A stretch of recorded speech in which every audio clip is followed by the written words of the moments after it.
Thank you so much, Bill Quist, for centering us so beautifully. It's always a pleasure to have you with us. And good morning to each of you. Welcome to the Church for the Fellowship of All Peoples. If this is your first time being here, welcome to the Church for the Fellowship of All Peoples. If this is not your first time coming to the church, it is indeed a pleasure to have you here. Each person adds very richly to the service. There's an energy that comes about, and it binds us together, hopefully in a community of love and deep concern for one another. So thank you so much for being with us today. We are honored by your presence.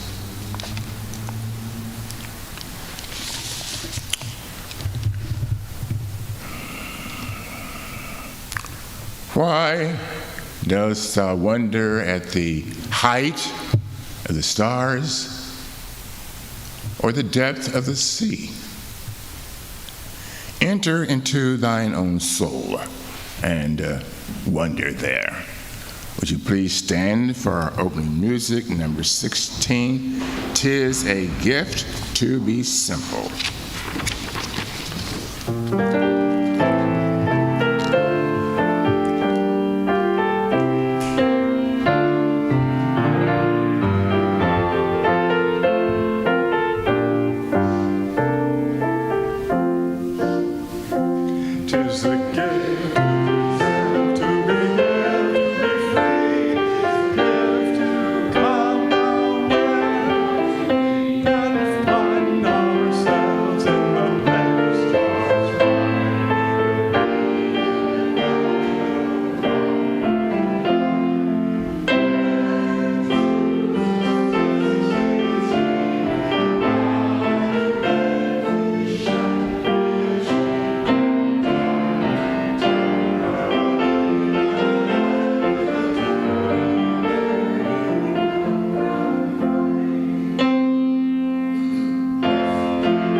Hear us, four quarters of the world.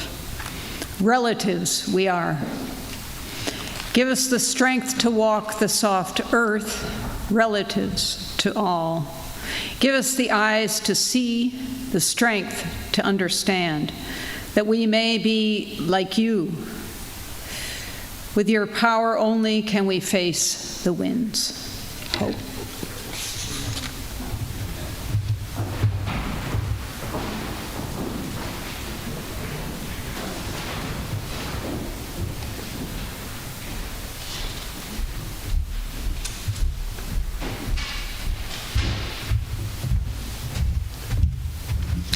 Morning. This morning we have a reading from Dr. Howard Thurman's book, The Inward Journey. And the title is The Many Selves Become One.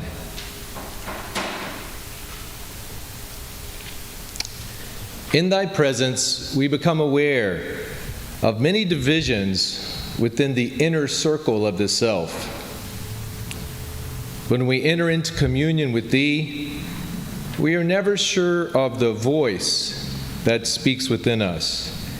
We do not know which voice is the true voice. And Dr. Thurman has a capital V for this voice, this true voice.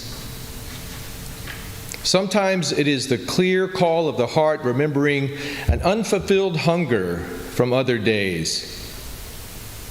Sometimes it is but an echo of some failing impulse of good, which we have pushed aside, that a private end may triumph in the face of the distinct call of truth.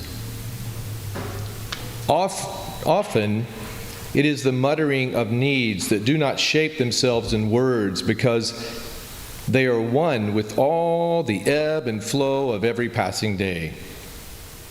At times, the voice is like a clarion, rising above all the conflicts and confusion, so uttering the need for courage to stand against some evil, to witness for the good, where the cost is high and the penalty great. Sometimes the voice is muted, telling of hopes, unrealized dreams that will not rest until they incarnate themselves in us. All the while, we pull back, but they will not let us go.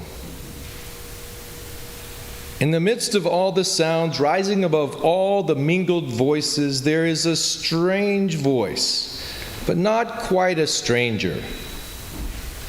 We recognize it. It comes from every part of our being, but cannot rest on any point of sound. We wait, we listen. When all is still, we listen at a deeper level. In soundless movement, there floats up through all the chambers of our being, encompassing all the tongued cries from our many selves, one word: I am that I am. And the answer is the same, filling all the living silence before thy face. I am that I am. I am that I am. Amen. Amen.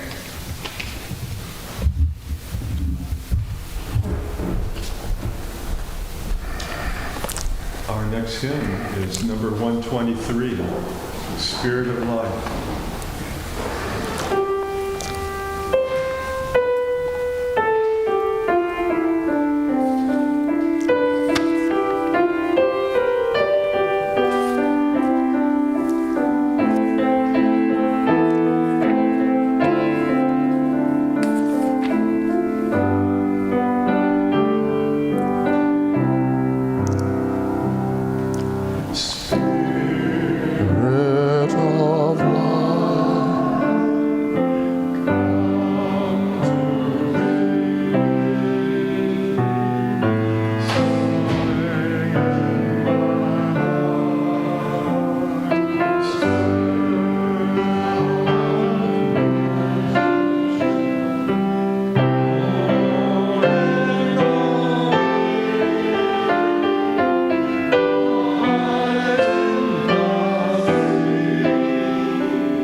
Spirit of life,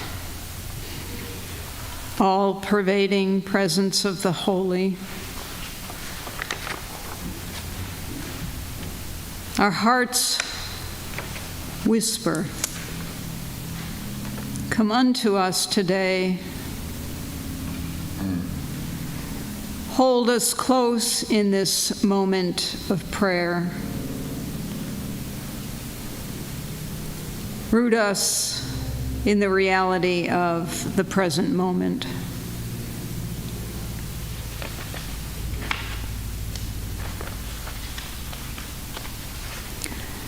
To further enter into this moment of prayer, we take a deep breath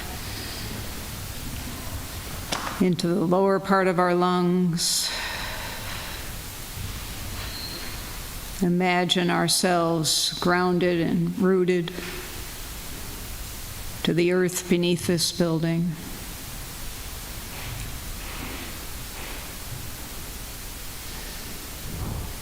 Tethered by the spirit around us, the spirit of companionship of others, of the great spirit of life. We let go of our concerns of earlier today, last week, our anxieties about later today, tomorrow, next week.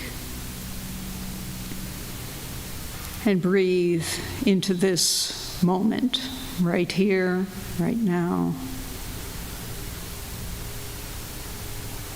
Finding the unity of spirit in this sacred space.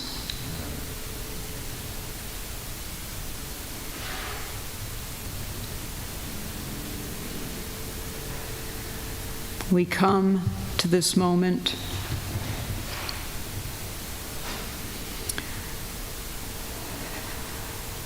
deeply concerned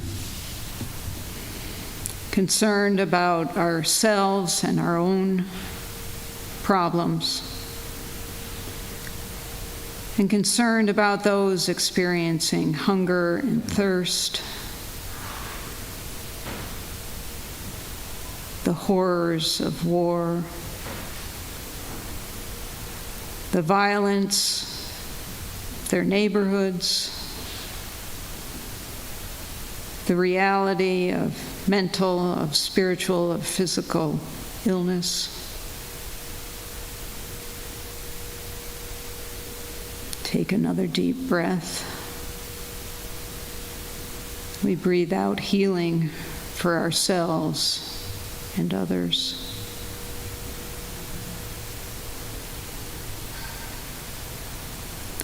We come to this moment bringing our whole selves, all the threads, all the many cells of our being. We come in order to remember our roots, our ancestors, the ancestors that founded this church. Howard Thurman, Sue Bailey Thurman, Alfred Fisk, others that I knew, Ricky Riley,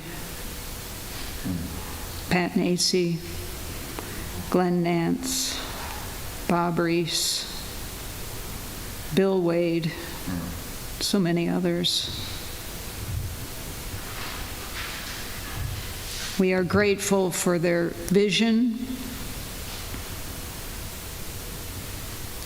and for their commitment to the forming of a beloved community where people of varied national, cultural, racial, and creedal heritage are able to recognize their unity, their common roots, and origins. We come in order to strengthen our ability for spiritual growth and for ethical awareness. An awareness that is able to respond to life's vicissitudes moment by moment, anchored in this fellowship. We come in order to find wholeness and to develop and clarify our vision for the working out of God's purpose,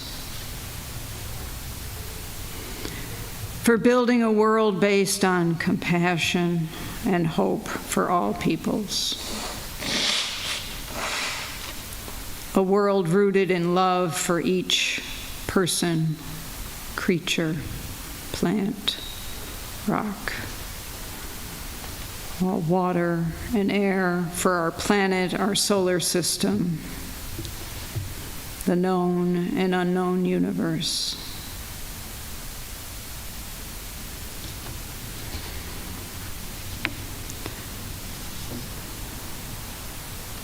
We seek a future of peace, of justice. We become aware that this justice demands movement from us, movement in our daily life. We seek a future of peace, a future where we can be simple, where we are able to develop the wings that can set us free. A future in which we can dance, knowing we are near the valley of love and delight. Amen.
Amen.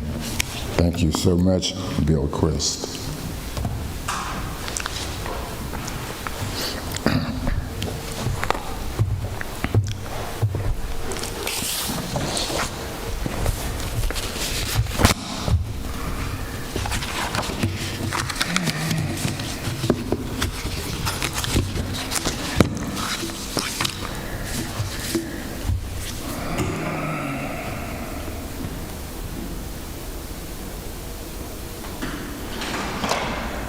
Let the words of my mouth that proceed from the meditation of my heart find favor in the hearts of those gathered here and in the heart of the universe. Amen.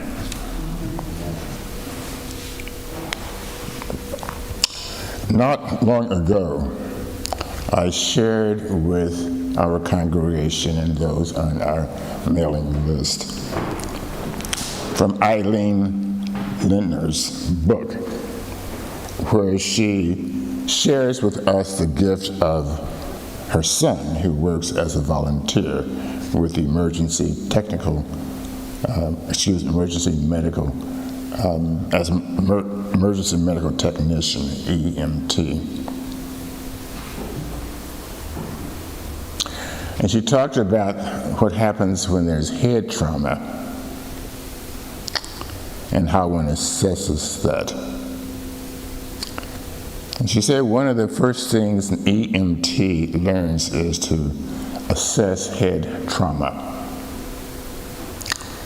And with the proper assessment, when someone has been injured, the extent of their injury and their symptoms can be quickly summarized. The EMT can then report to the doctor or nurse at the emergency room door that the patient is, for example, alert and conscious times 4. What it means to any medical person is that the patient is alert, that is awake, and conscious, times 4 means, in this order: 1, that the person knows who they are. 2, the person knows where they are. 3, the person knows what time it is. And 4, the person knows just what just happened. I stated in the message that although this comes from the EMT world, the insight can apply to each of us, because I think each of us has experienced trauma in some sense, just by living in this world and having to deal with all the difficulties, all the pain, all the destructiveness. We have been injured by national rhetoric and actions, and perhaps by local failures. Regardless of our station in life, we know that we have been injured by contradictions to what residents of the nation have been told and promised, and what has been delivered. We've been traumatized by political, social, and cultural order, especially in terms of our relationships with each other. So the question of, number 1, who we are is fundamental to our sense of identity, our place in the universe and community, our connections, values, destinations, and horizons. For many children, if you ask them, who are you, they would answer with their name and maybe their age, maybe their parents. They might tell you what they like to do, and if you really probe them, what they want to be when they grow up. In high school, one asks the name of the school being attended. For me, I go to Lincoln High. It teaches the level of identity. It reaches a level of identity so emotionally that with high school, college, and some of our sports teams, that when they are defeated by another school or sports team, it's like they've been personally assaulted. I remember years ago when the Raiders, I think it's when they won a championship actually, or lost, they torched part of Oakland. I mean, you remember the incident of the person from San Francisco who went to the Dodgers game and was assaulted. So this identity with these kinds of entities can really be deep within one's soul. For the spiritual person whose life is bound to a calling, that person looks farther down the road, above or below these understandings of self. Because religion means to be bound to that beyond us, connected to that is higher, lower, deeper, more comprehensive, more all-pervading than we are. So it's the binding of our personal selves to a larger self. And both Dr. Howard Thurman and Dr. Dietrich Bonhoeffer powerfully explore this mutuality between self and the larger self. And we'll return to them a little bit later in the message. Who am I, or who are we? It's a question that resists final definitions at the places we are, in the states we are in life. Because we are not final yet. We're not final in our living. Part of who we are has to do with all that we have experienced. And I think not too long ago, Brian asked the question, of those people in your life who've touched you, they are part of who you are. The experience we have had are part of who you are, who we are.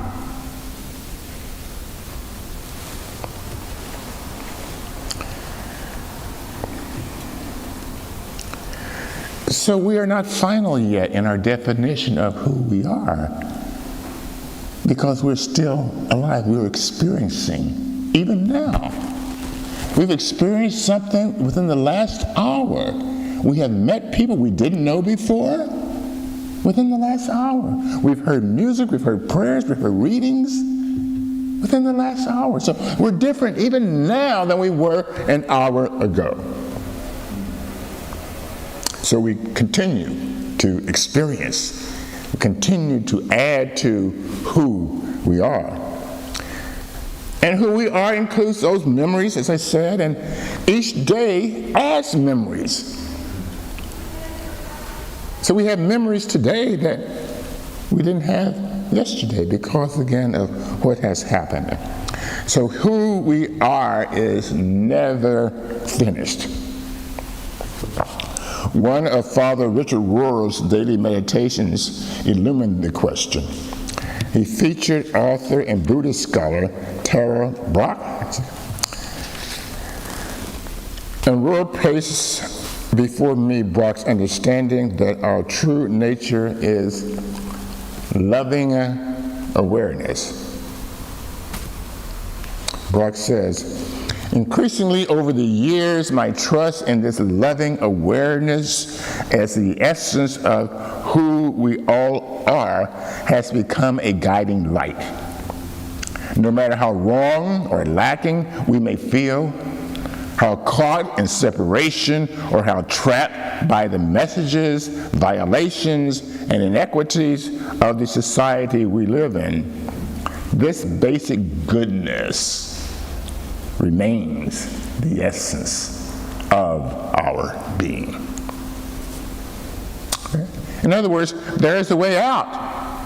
When inundated with messages that confuse and belittle our existence, this message does not gloss over our predicament, what this person is saying, the wrongs, the separations, the violations, the inequities.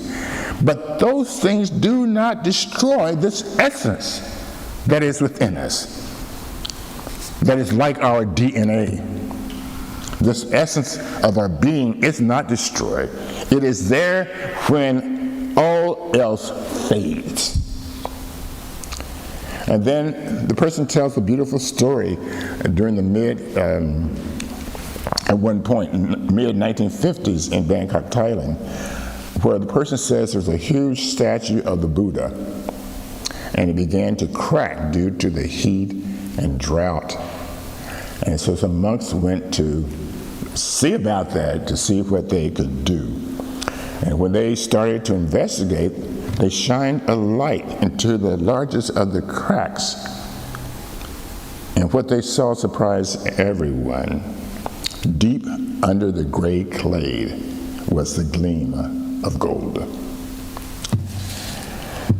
No one had known that inside this popular but ordinary-looking statue was a solid gold Buddha. As it turns out, the statue had been covered with plaster and clay 600 years earlier to protect it from invading armies. Although all the monks who lived in the monastery at that time had been killed in the attack, the golden Buddha, its beauty and value covered over, had survived untouched. While a touching story with a great stratagem for deceiving the enemy and preserving the golden Buddha, we have to be careful because there is a difference when deception covers our real self, the true identity, the authentic self. That was not deception among the monks themselves. But the danger of deceiving is to become a deception. As Thurman says, deception tends not to be stationary, but moves steadily into the core of the self, to its altar, a detour on the road to authenticity. Some of you may recall that great poem, "We Wear the Mask." So often we do. And sometimes that mask covers over our authentic selves, who we really are, the pain and the hope. So just as the monks disguised the beauty of the golden Buddha in order to protect it during dangerous times, this writer says, we cover our own innate purity and goodness as we encounter a challenging world. As children, many of us are criticized, ignored, misunderstood, or abused, leading us to doubt that gold within us. As we grow up, we increasingly internalize the judgments and values of our society, rather further losing touch with our innocence, our creativity, and our tender hearts. We cover over the gold as we seek the approval of others, looking to them to measure our worth, to determine whether we are good enough, smart enough, successful enough. That's what the author is saying. We do. We allow others to define us, to tell us who we are, or who we should be, what we should like, how we should think. So the author is aware of the treachery of cover-up, believing as Thurman does that the contradictions of life are neither final nor ultimate, but affirms the loving presence of the holy as indestructible. It's in us, the holy. Even though the light may be hidden, it is still there, underneath our lives, with all our lives' difficulties, provocations, threats. Indestructible gold keeps watch.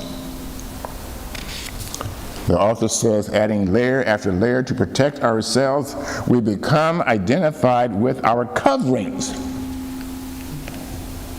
what we call our security, the materialism or whatever it is that gives us meaning, that covers our true selves, our true identity.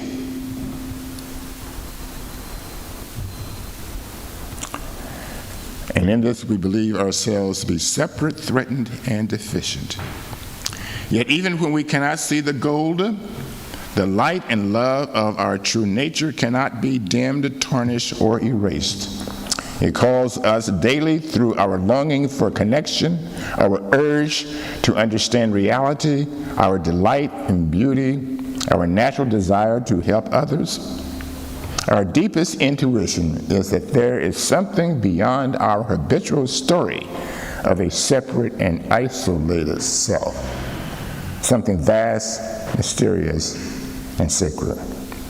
So I say it is our constant struggle to make sense of the garbage of life that often deprives us of the possibility of composted resurrection into a new life and usefulness. Even though the gold of our true nature can be buried beneath fear, uncertainty, and confusion, the more you trust this loving presence, this essence as the truth of who you are, the more fully you will call it forth in yourself and in all those you touch. In our communities, as we humans increasingly remember that gold, we will treat each other and all beings with a growing reverence and love. In Dr. Howard Thurman's book, Disciplines of the Spirit, he talks about the question of who I am is the essential question, the first question that we must deal with when we're talking about commitment to life, commitment to that higher power, commitment to the all-pervading presence. The first question we must ask is, who am I?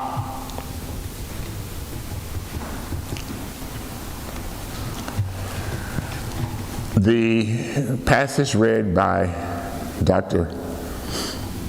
Martin Todd Allen talks about how do we synthesize our disparate selves into a life capable of yielding itself to the all-self, to God, or whatever you want to call that self. And one of the essential questions when you raise the question of who am I, the question that goes along with that is whose am I? So how do we find a center? With so many things going on in our lives, how do we find a center from which to operate? For we only become human in human situations. We are community beings, and we're in community. And we seek to strive to become communal beings, connected to the infinite web of life. What do I mean by that? We seek to become communal in the sense of being concerned absolutely with each other, with what is happening, is to be aware of the needs of individuals in our community, to be there for them, to be compassionate, to be understanding, to be a person they can count on, to listen. That's what I mean by being communal, to be brought together as sort of like a family, to work together, to love together. So we need the company of others to fully answer the question of who we are. Moving through this, it's this insight of Thurman's that where he uses a biblical story, you might know it of the madman in the Bible who lived in the tombs, and they would bind him and he would break the chains and so on. His community considered him insane and extremely dangerous. Rather than have him live in their community and run amok with his craziness, the townsfolk had bound him in chains and cut him off from any meaningful contact with them, including his homies. Security lay in chaining him to rocks, but with the strength of outrage in his political body, he would often break the chains. Living in the tombs was the abode suited for him, they said, not to live among the people in the community. Not to live in my neighborhood, they declared. Certainly, they had to protect the women and the children. But when Jesus arrived and approached him, he cried out to Jesus not to torture him. Leave me alone. For Jesus asked the question of him, as we are asking ourselves today, what is your name? Who are you? And I used to say with this passage, it meant that the first thing is, what is your name? You connect with your family.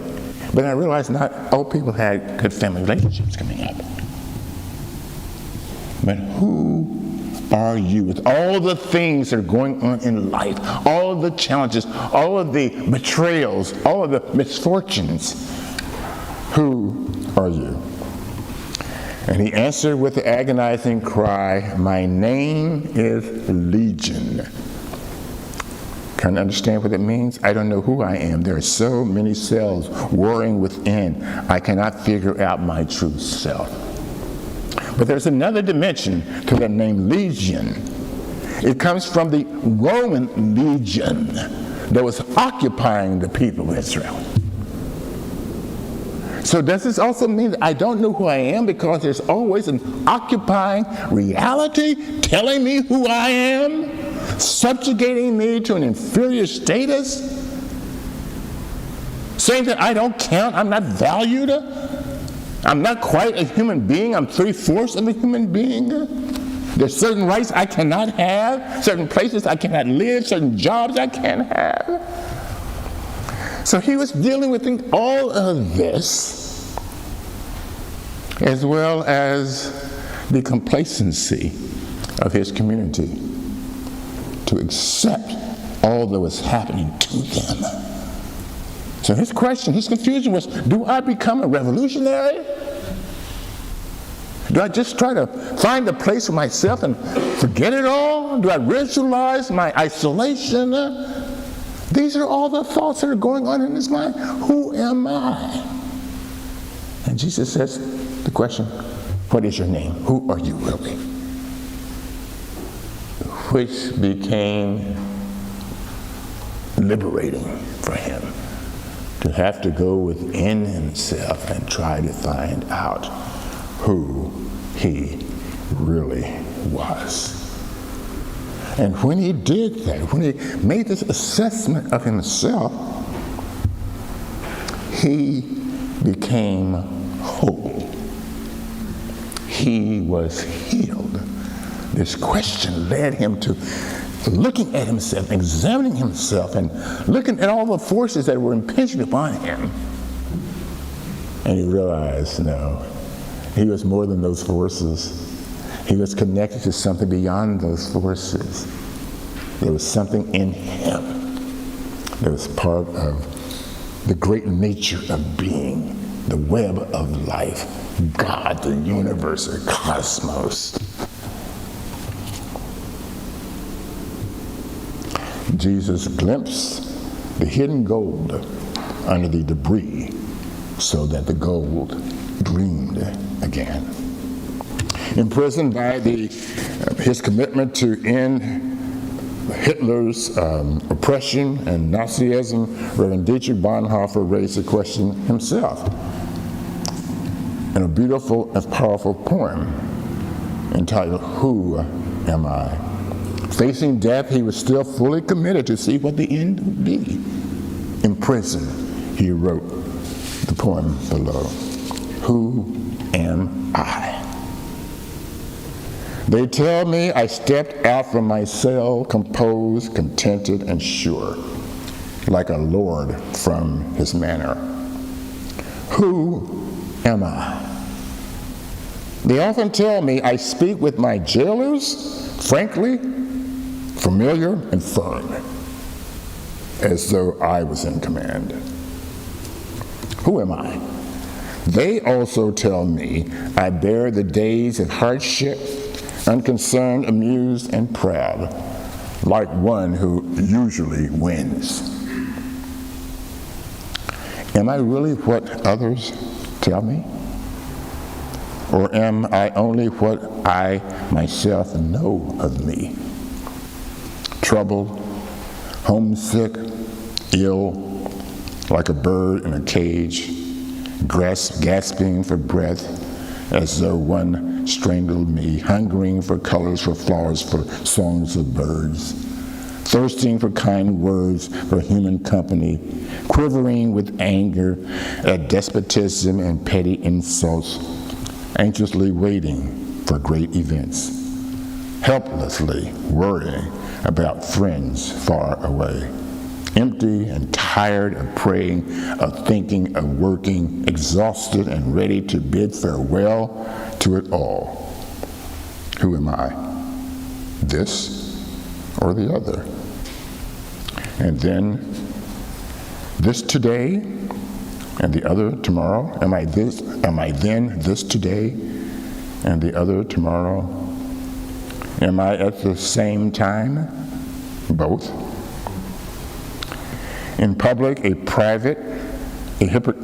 hypocrite, and by myself a contemptible, whining weakling?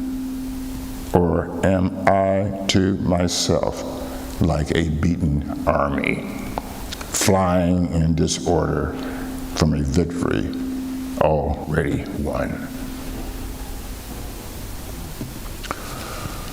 Who am I? Lonely questions mock me. Who I really am. You know me. I am thine. Oh God.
Good afternoon.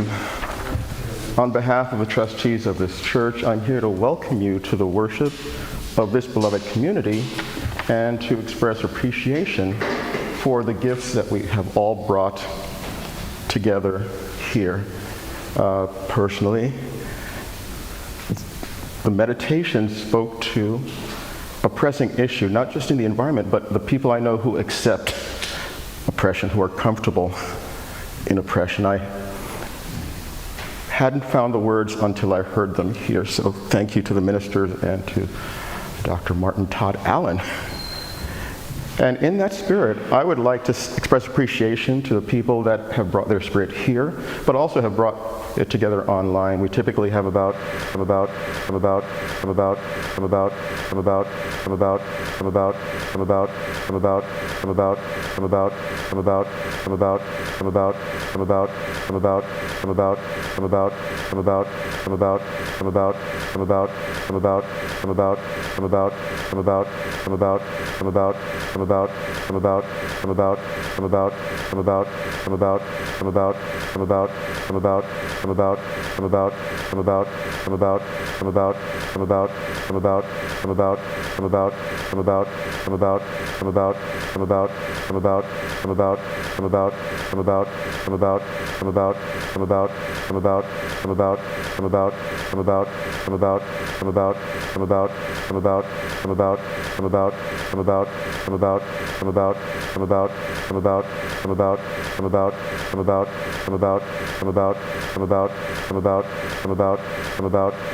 Anyone else? The body? Yes, Jojo.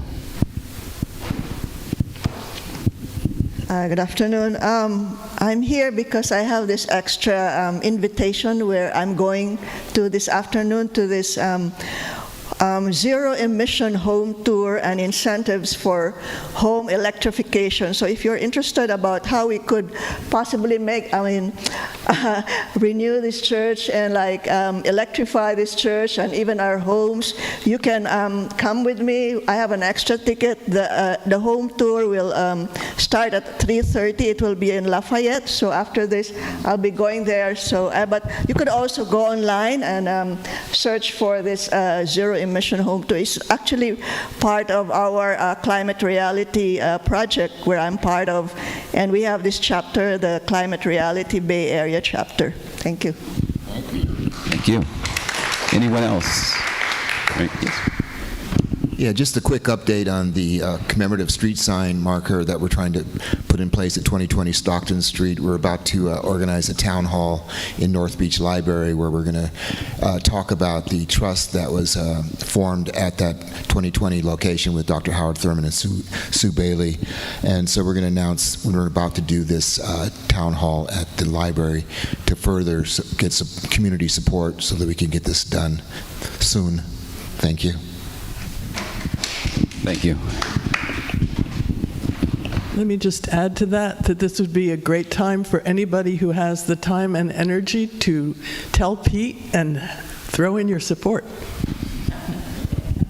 Great, super, thank you. I'd like to bring your attention to one announcement on the back of the bulletin. Next Sunday at 10:30 a.m., the Engaged Spirituality will meet on Zoom. The topic of conversation will be the videos that you can find on YouTube, Conversations with Howard Thurman, and also Part 1. It's a two-part series, that video. And also the autobiography of Dr. Thurman with Head and Heart. So we hope that you can join us on Zoom next Sunday to discuss that. Also, on the third Sunday in October is the church's anniversary and our convocation. It's a major fundraiser for the church, and this year we're focusing on the landmarking of this building, and hopefully we'll come up with a spectacular program to encourage us all in some kind of way.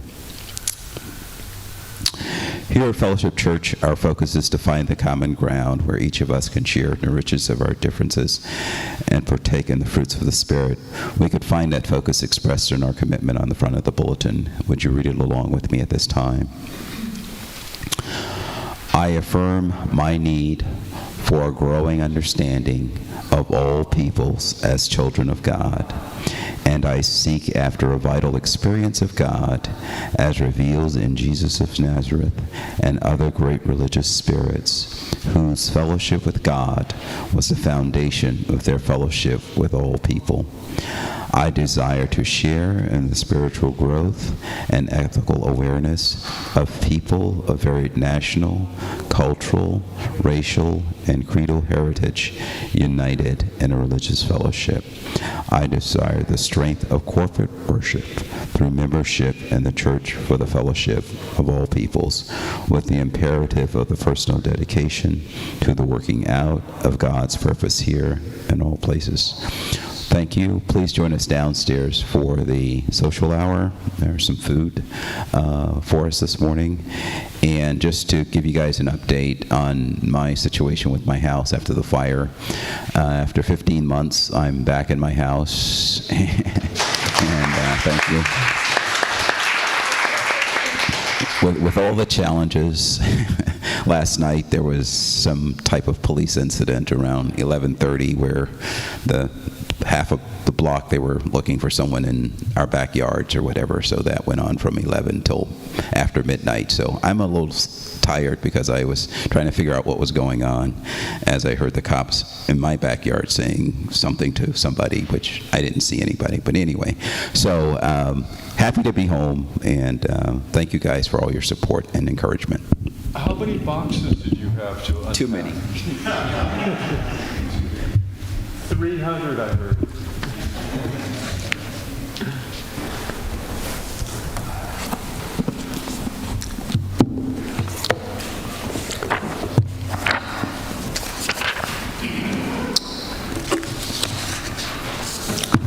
Thank you, Brian Caston, for your leadership here as the board chair and for all that you do.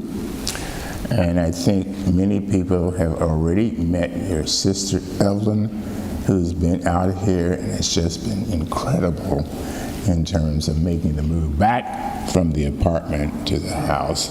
And I think Evelyn might have had a hand in something that we will receive at the end of the service downstairs. So she's a jewel, she's a treasure, and we just thank you for being with us today, and thank you for your life. You're an example of servant leadership, and really appreciate you so much.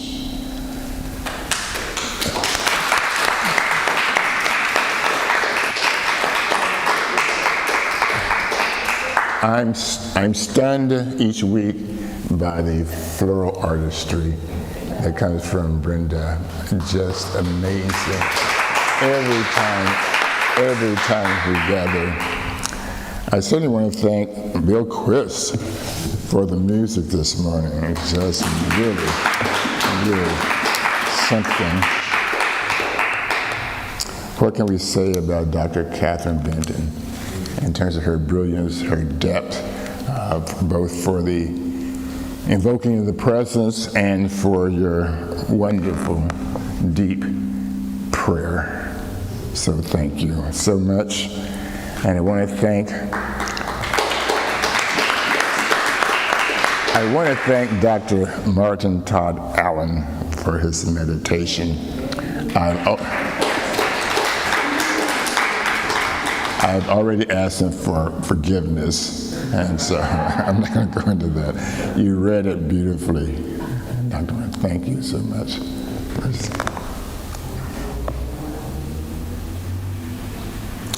I know that Shashi's involved in putting together our meal, so we want to thank him also. Thank you, Courtney, for your tech and your offering as usher, and for Peter as usher, Ari as the person who collects the names from the who are on Zoom. So, and I want to thank each one of you for being here.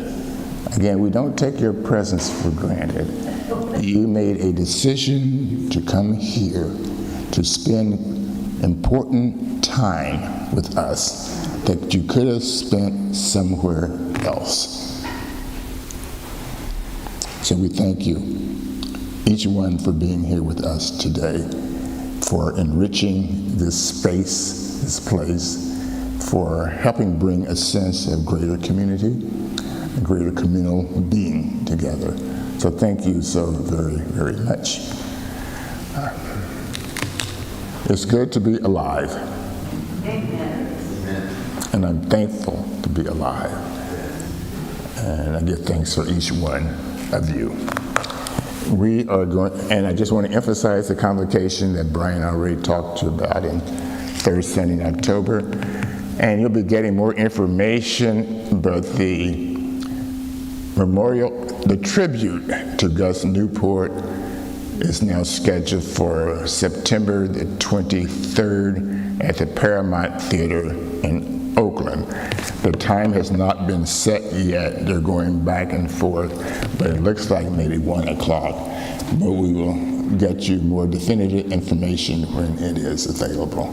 So thank you very much. Well, we're ending with a song that I thought would be quite appropriate for us to end. You look at the story of the Buddha and the light that was there, the gleaming of a light that led them to see that there was a golden Buddha under all that, the clay and everything else. It was a little light that they used to shine into that place. We all have lives, little lights. And when we let our little light shine, it combines with all the other little lights in the world. And all of a sudden, we make the kind of impact that will light the world. So this little light of mine, page 118. This little light of mine, and here is what our commitment is. I'm going to let it shine. This is our commitment. This little light of mine, I'm going to let it shine. Then we go to the next. Everywhere I go. Not just in your apartment or your home, your room. Everywhere I go, I'm going to let it shine. And building up a world, building up a new world, I'm going to let it shine. Okay? We are put here to shine.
minute. What we're going to do with this light, this little light, what we're going to do?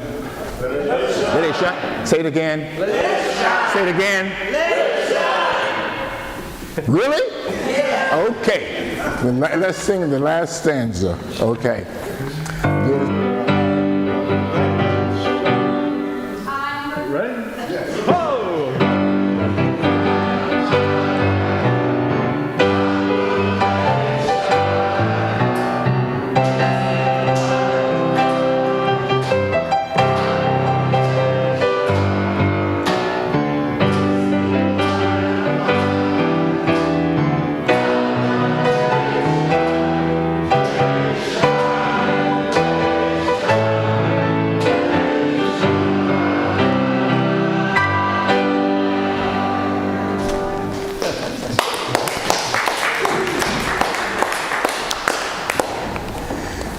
It is my nature that makes me love you so often. For I am love itself. It is my longing that makes me love you intensely. For I yearn to be loved from the heart. It is my eternity that makes me love you longer.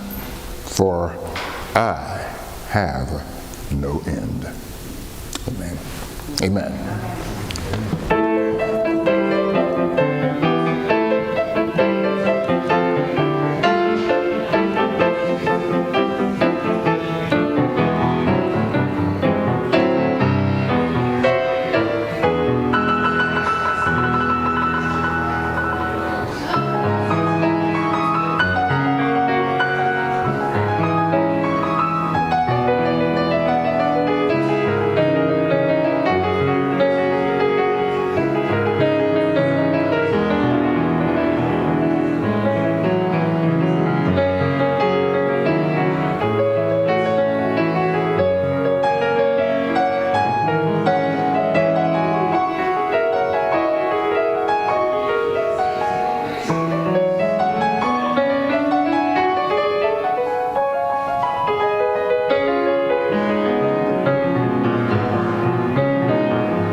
That's even better as a string guitar.